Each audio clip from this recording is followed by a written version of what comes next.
This is Organic Dairyman, and today is Monday, July 9th. And how's everybody doing today? As you can see, I was just out there to the John Deere dealership. I had my wife bring me out there, and then she dropped me off out here at the other farm here, or the field that I was cultivating on the other day. I didn't get it done. I had just a little tiny bit left to finish here last night. I had to quit, go home for chores. That's the thing when you milk cows, you gotta quit when it's quitting time and go, even if you have a little bit left. But yeah, yeah, I was just out at the John Deere dealership. I had to pick up some parts for a tractor out there. So, but anyways, yeah, I'm out here, and I have to finish just this little tiny bit in the field. But anyways, yeah, I would just like to apologize for the audio quality of that last video that I uploaded about the cultivating more soybeans and the rant about Monsanto's Dicamba herbicide. I don't know, this tractor back here, the cab doesn't really, what shall I say, it doesn't really seal up or block the noise out as good as it should. That's kind of the way it is with these older John Deere Soundguard cab tractors from the late 70s, early 80s. They're kind of, I don't know, especially the ones with the bigger engines in them, they don't block out the noise as good. And I was kind of experimenting with a setting on when I was editing the videos, trying to turn the volume up a little higher, and I think that had something to do with it too. But so I apologize if you couldn't make out what I was saying very good or whatever. I did listen to it. I mean, you can make out what I'm saying somewhat, and I know it's hard to. I suppose it just depends on what kind of a device you're watching it on and stuff like that, a phone or a tablet or a TV. But yeah, I don't know, maybe sometime I need to invest in one of those wireless Bluetooth microphones I could put, up here, and then you can hear me a little better, because the camera here, it has the microphone on the back side. I don't know why they just didn't put one on the front side, or both front and the back. But yeah, so, but yeah, I just kind of wanted to do a little bit of a recap about that Dicamba issue, since it was so hard for everybody to hear that, and I thought I'd just do it with nothing on and being out here in the field. Yeah, I guess the whole thing about that Monsanto, and if I'm repeating myself, you hear me saying something over again, I apologize for that. But I don't know how many people could hear it. But yeah, anyway, so the whole thing about the Dicamba soybeans, like I say, if you don't know what Dicamba is, it's a broadleaf herbicide. It kills anything that's a broadleaf, whether it's a tomato plant or it's a grape plant. Most vegetables you grow in your garden are broadleaf, so I mean, it can kill your gardens and stuff in your garden. And the problem that they're having with this Dicamba herbicide, its nature is that it's a very volatile herbicide. It can drift easy, and it can volatilize, turn to a gaseous state, and they're having problems with it. And anyways, Monsanto developed these soybeans that are resistant to Dicamba herbicide, and they were supposed to have reformulated it, made it into a vapor grip technology. They call it vapor grip technology, but they're still having problems with it. Maybe they reduced it a little bit, but the problem is when they go out and spray it, you have to have 8 things that are just right. Last year, my brother and I, we went to a Pioneer Seed field day or a plot tour, and anyways, some of the reps there, they were talking about it. Someone had brought up about the whole Dicamba thing, and the reps were saying that when you go out to spray it, you have to have 8 things that have to be right, conditions that have to be just right to go out and spray it. Well, here in South Dakota, and maybe some other places, it's hard to have everything just right with the weather. If the wind is blowing too much, at certain miles per hour, you can't go out and spray it. If the humidity, is right, you can't go out and spray it either. If the humidity is too high, or you can't, or if there's a temperature, you can't. Like early in the morning or late in the evening isn't a good time to go out and spray it because you get temperature inversion. Sometimes the dicamba, the herbicide itself, can actually stick to the dust. It can blow in the dust. You got to have the right kind of nozzles on your sprayer. You have to your boom height. You have to, a certain height off the ground. And my thing is, if a farmer's out spraying the dicamba, and the wind all of a sudden changes, or something in one of those 8 things changes, and the farmer's half done with his field, do you think that the farmer is just going to stop right there and shut his sprayer off and go head home? No, he's going to keep spraying because he wants to get done. But in the process of doing that, he can go out and that stuff could turn to a gas state, or it can drift over to his neighbor's field, or in this case, this organic soybean. It could drift, over to this, and it could kill all these beans, or it could cause us to lose the ability to be able to sell these beans as organic. So that's the issue that I have with dicamba, is that, if you're having that many problems with a product like that, you should just do a recall on it, pull it off the market, figure out what you need to do to fix it, and and then if you get it fixed, and put it back out there. But don't keep selling a product that is not working properly. And Monsanto has a history of doing things like that. They should have, they should pull it off the market. It's that way with anything else. If you have a car, if it has a bad ignition switch, or a faulty, the foot pedal sticks, and you don't keep producing cars with faulty ignition switch or bad foot pedals, and keep rolling them off the semi-line, and then not fix the problem. You fix the problem before you put any more out, run any more off the semi-line. Otherwise, you're gonna get your pants sewed off, But Monsanto, do they do that? No, they don't do that. They keep selling the product, keep producing it, and they shouldn't. They shouldn't do that, because think of the liability, the lawsuits that are stacked up against Monsanto. I don't know if I should even call it Monsanto, or I should call it Bayer, or what. I don't even know what to call them anymore, but because they obviously merged with Bayer, but they were going to drop the name, so I don't know. But anyway, I still like to call them Monsanto, because that's what they are. They'll always be that, I guess.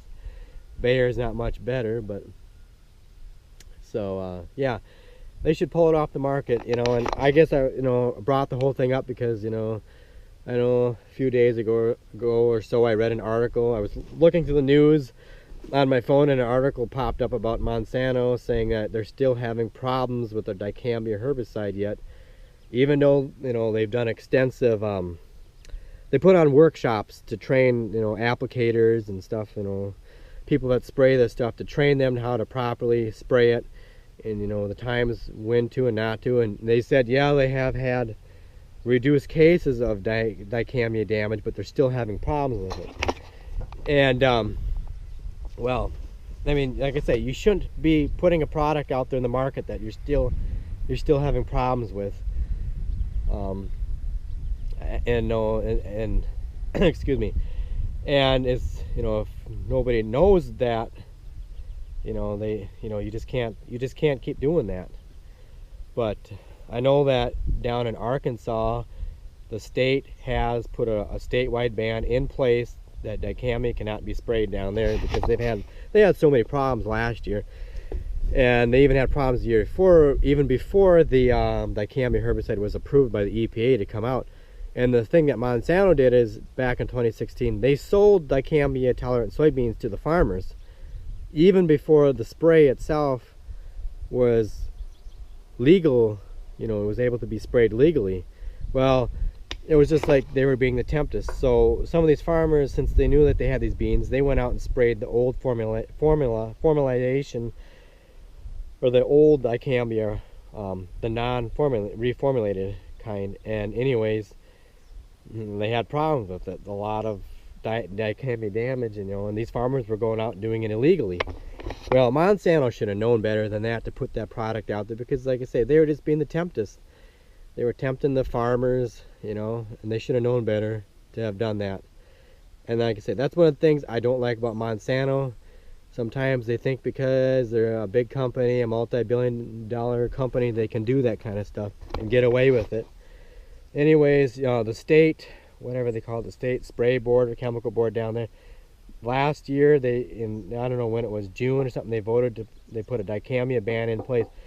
Well, late last summer, Monsanto tried to sue that board. Anyways, the judge threw out the case. He didn't want to hear it because he said the state spray board, they have every right to do that. And Monsanto did not like that. They did not like that. They're going to try to appeal it again, and try to get the case heard. But like I say, nobody would take the case because the state spray board or chemical board, whatever, they had every right to do that. And I know some states, they have put regulations in place to like when you can spray, like they put a cutoff date like June, sometime in the end of June to spray it. I know like North Dakota, they put in a cutoff date, Minnesota did, but as far as I know here in South Dakota, they did not put a cutoff date. It's still business as usual here in South Dakota. You can spray it all summer. As far as I know, you can spray it all summer if you want to. And one of the things too with dicamba is the simple fact that it used to be something that somebody would spray, you would spray earlier in the season or like late in the fall. It was never something that you would use in the middle of the summer, and that's when you have these human conditions, these temperature inversions, like where it can actually not even touch the ground. It just hangs in the air, and then the wind blows a little bit, and it can take that and it can blow for miles, and then all of a sudden, when the temperature gets the right conditions, it will settle down, and you don't know where it's going to settle. And like I say, it could settle in this cornfield. There were reported cases of dicamba damage in this county last year. Even maybe out in this direction too, and that's what kind of has me concerned, because if we were to lose, or these beans were to get hit, even if it didn't kill it, just hurt them, we would have to take a $10 to $12 loss per bushel on these beans because of that. And that's what really kind of ticks me off, that there's a risk that could happen. Not only that, but we would have to recertify this field. We'd have to get recertified organic again. We would lose 3 years of organic crop production on it. And my question is, who's going to pay for the damage? If you could even figure out which farmer did it, who pays for the damage, the farmer or the chemical company? And if you could find the farmer that did it, their insurance is supposed to cover it. But the problem is the simple fact, it's not, even if we are reimbursed for the damage, it's the hassle. We need this, it's part of our rotation. It's figured in, we would have to buy some organic feed for our cows because we would all of a sudden be short on feed. But it's just a hassle. And I just think that Monsanto should do the right thing and pull this product off the market, because it's just crazy that they keep it out there. It's just absolutely insane. And the problem too about this whole dicamba thing is really kind of dumb, that if weeds build up resistance to Roundup, don't you think that weeds are going to build up resistance to dicamba? Because now, if Roundup isn't killing that weed, dicamba is the only thing that's killing that whatever it is, pigweed or Palmer amaranth or giant ragweed, whatever the weed is that's resistant. Now dicamba is the only thing controlling it. How long do you think it's going to take before, through process of natural selection, that you find a weed out there that's resistant to dicamba? It's not going to take very long for that to happen. And then you're going to be right back to square one again. You're going to have to start over. The farmers are going to look to the chemical companies for another solution. And then, that's why in organic, we try to find different ways to control weeds. Obviously, I know some people frown on tillage. Yes, it isn't always good to do tillage, but if you could find some biological solution, like we do crop rotation, we do, oats, alfalfa, corn, and then in the soybeans, we do like 4 years of alfalfa, just rotating your crops. helps for weed control and everything like that. And so, you know, I guess it's just the simple fact that, you know, I don't know, you just got to learn to work with Mother Nature and try to figure it out best as you can. You know, there are solutions that do exist within nature for weed control. You just have to learn to work with it. And you know, and I just can't understand why Monsanto, you know, why they got to do this stuff for, you know. And you know, it's like all these lawsuits, they have to figure that money into the price of buying the seed and the chemical, because I mean, you're talking millions of dollars. I mean, there were thousands of acres that were affected by this, and I mean, the lawsuits, I can't even imagine what kind of lawsuits they have stacked up against them right now, but it's in the millions of dollars. I mean, and that they have to figure that into the price of the seed and the chemical. That's all I can say. And you know, I have no problem with my neighbor spraying Roundup next to our land. We have a buffer strip to allow for any little drift, but Roundup, when you spray Roundup, it stays where, you know, like I said, I'm not a big fan of Roundup, but you know, obviously, you know, I'm okay, because Roundup, you know, my neighbor, he has every right to spray, just like every right to farm organic, and Roundup usually stays where you put it. Most time it stays, it doesn't drift for miles like this. It's not volatile like Dicamba, and you know, but you know, like I say, we get along with our neighbors real good. Most of the neighbors around us, they won't plant, like, they won't even spray Dicamba. They wouldn't even do it. Even if they planted Dicamba beans, they wouldn't spray it, because they obviously are too scared of the risk. You know, there's obviously some farmers out there that don't care. You know, I myself, if I was a conventional farmer, I just don't think I could do it. I could not spray Dicamba knowing that it could do what it, you know, it could drift and hurt somebody's crop, somebody's vegetable garden, or their vineyard. If they have a vineyard, you know, it could hurt them, kill out their grapes, and that's their business, you know. I just couldn't do it. I wouldn't feel right about it, doing it. And I'm not saying that you're a bad person if you're watching this and you spray it. I'm not saying you're a bad person, but I personally myself wouldn't do it. But, you know, it's just that this Dicamba, it is, you know, it's pitting farmer against farmer. There's even a deal where, I don't know if it was a couple years ago down in Arkansas, there was one farmer that his beans got hit by Dicamba, and so that farmer went and he went to the suspected farmer that he suspected that sprayed the Dicamba, and he confronted him about it. Well, when he confronted that farmer about him, he pulled out a gun and shot and killed the guy. Over that, over some herbicide, you know. I mean, it's like, is it worth it? Is it worth putting this product out there and having farmer, you know, pit farmer against farmer? I mean, we should all be able to get along, you know, with each other, whether we're organic or conventional. We shouldn't be fighting with each other. We should just get along, you know. And I don't want to fight with other farmers. I mean, we have a good relationship with some of our neighbors. You know, we borrowed equipment from our neighbors before, and you know, he's borrowed equipment from us, and you know, and there's things I learn sometimes from our neighbor, and there's things we teach them, you know. But you know, I'm not out here to, you know, ruffle any feathers, you know. And I'm sorry if I offended anybody, but you know, I'm just trying to express my viewpoint, and my concern as an organic, you know, producer, grower. And you know, how this could affect us, you know, if like I say, you know, if our bean field, like this bean field here, got hit, you know, it would really hurt us. And you know, if there's somebody perhaps from Monsanto watching us, you guys do the right thing, you know. Don't be a bunch of jerks, you know. Pull your product off the market, you know. Don't keep it out there, and don't, you know, just don't do that. You guys know it's wrong, and all you guys care about is profits, that almighty dollar. That's all you care about.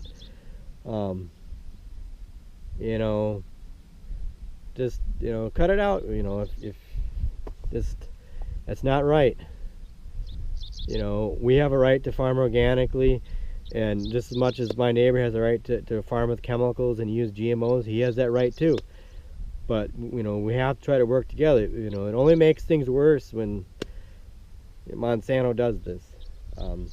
But I guess, like I say, I'm not trying to ruffle any feathers here. I want people just to understand that, you know, how this dicamba it affects so many things. And like I say, it's just not worth it, because in the end, dicamba is going to be useless someday, because there's going to be weeds that build up resistance. They're going to have that naturally have resistance built up to it through mutations or whatever, you know. It's the same thing with Roundup. People got complacent with Roundup, and sooner or later they start having resistant weeds. And you know, that's why it's so important to do crop rotation, rotate your herbicides. You know, maybe when you plant corn, don't spray Roundup on it. You know, mix up your herbicide. It's like a baseball game. If the pitcher keeps throwing the ball right down the plate, you know, sooner or later the batter, he's going to hit that thing, you know. It's like, you know, that same analogy you got to apply to farming. You got to keep changing up your pitches. Throw a curveball, throw a, you know, a slider, whatever. You got to keep the weeds guessing, you know. You got to, you know, I guess that's kind of how I look at it. But, you know, I understand everybody's got to do what works for their operation. You know, I know obviously some crop rotation is hard sometimes for some farmers, but at least if you could rotate your herbicides, you know, and spray something else other than Roundup, or, you know, all the time.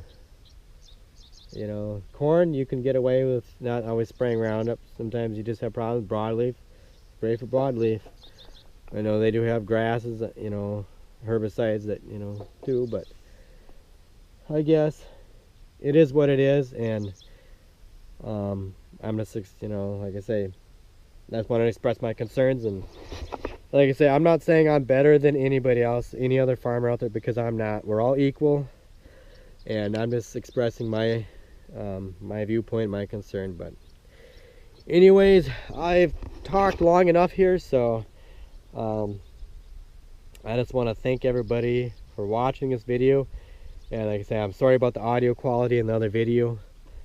I didn't you know, like I said, I was just experimenting with it, and I didn't know how this tractor was going to be here. So, you know, it's never sealed up tight in there. But anyways, yeah, so thanks for watching. If you like this video, give it a thumbs up. Obviously this wasn't the video I was planning on doing today. I know I always say that, but I just wanted to make that correction about the previous video. But so anyways, hit that subscribe button if you haven't yet. Please check out all my other videos. Check me out on Instagram and Twitter at Organic Dairyman. And I guess I will catch you all later.